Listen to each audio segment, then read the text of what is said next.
Hello friends, welcome to my channel. ఈరోజు recipe వచ్చేసి గోంగూర chicken అండి. గోంగూర చికెన్ తయారు చేసుకునే విధానం చూద్దాం. స్టవ్ మీద ఒక కడాయి పెట్టి అందులో 2 స్పూన్ల ఆయిల్ వేయండి.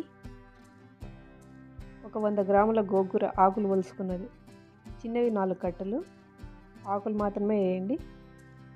వేసి అలా కలిపి 1 నిమిషం పాటు ఆవిరికి మగ్గనివ్వండి. తర్వాత మూత తీసి దీన్ని బాగా మెదుపుకోండి. ఏదైనా కవన్ తీసుకొని బాగా మెదుపుకోండి. కవన్తో మెదుపుకుంటే బాగుంటుంది. ఇలా మెదుపుకొని ఒక ప్లేట్ తీసుకొని దీన్ని పక్కన ఉంచుకోండి. అదే ప్యాన్లో 2 స్పూన్ల ఆయిల్ వేసి చిన్న బిర్యానీ ఆకు వేయండి. ఒక 4 యాలకులు, 2 చిన్న దాల్చిన చెక్క ముక్కలు, 4 లవంగాలు, 4 చీలికలు చేసుకున్న పచ్చిమిర్చి, ఒక చిన్న కప్పు ఆనియన్స్ వేయండి. షాజీరా 1 స్పూన్ వేయండి. అల్లం వెల్లుల్లి పేస్ట్ 1 స్పూన్ వేయండి. తర్వాత దీన్ని కలిపి ఆనియన్స్ కొద్దిగా మగ్గనివ్వండి. తర్వాత 1 కప్పు టమాటా పండ్లు సన్నగా తరుక్కున్న వేయండి. అందులోనే కాస్త కరివేపాకు వేయండి. కరివేపాకు వేసి దీన్ని బాగా కొద్దిగా కలిపేయండి. ఒక రెమ్మ ఒలిసి పెట్టుకున్న పుదీనా ఆకులు వేయండి.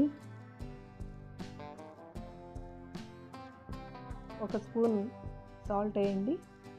1 స్పూన్ ధనియాల పొడి వేయండి. 2 స్పూన్ల కాశ్మీరీ రెడ్ చిల్లీ వేస్తున్నాను నేనైతే. మీరు మామూలు కారం అయినా వేయచ్చు, కారం ఏదైనా వేయచ్చండి. వేసిన తర్వాత బాగా కలపండి. టమాటా పండ్లు ఒక 2 నిమిషాలు ఉడికిన తర్వాత బాగా ఉడికిన తర్వాత ఒక 1/2 కిలో చికెన్ బోన్లెస్ అండి, బోన్లెస్ తీసుకున్నాను నేను. మీరు బోన్స్తో కూడా వేసేయచ్చు. ఇది కాస్త ఉప్పేసి నిమ్మరసం పిండి ఒక 1/2 అవర్ నానబెట్టాయండి వాటర్లో. ఇలా నానబెట్టుకుంటే చికెన్ నీసు వాసన రాదండి, బాగుంటుంది. ఇలా కలిపి మూత పెట్టి ఒక 5 మినిట్స్ దాకా ఉడికించుకోండి. దీన్ని 80% ఉడికించుకోండి. 80% ఉడికితేనే బాగుంటుంది. ఇలా 5 నిమిషాల తర్వాత ఇలా మూత తీసి ఇలా చికెన్ ముక్క ఉడికిందో లేదో చూడండి. ఇలా ఉడికిందని తెలిస్తే ఇలా ఉడికిన తర్వాత మనం మెదిపి పెట్టుకున్న గోంగూర వేసి కలపండి. కలిపిన తర్వాత నేను చిన్న 2 కప్పులతో చిన్న కప్పులు వాటర్ వేస్తున్నానండి. మీరు గ్రేవీ ఎక్కువ కావాలంటే ఎక్కువ కూడా వేసుకోవచ్చు.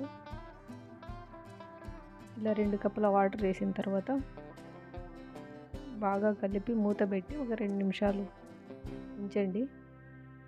2 నిమిషాల తర్వాత మళ్ళీ మూత తీసి ఒక చిన్న కట్ట కొత్తిమీర కలిపి మళ్ళీ 1 నిమిషం మగ్గనియండి.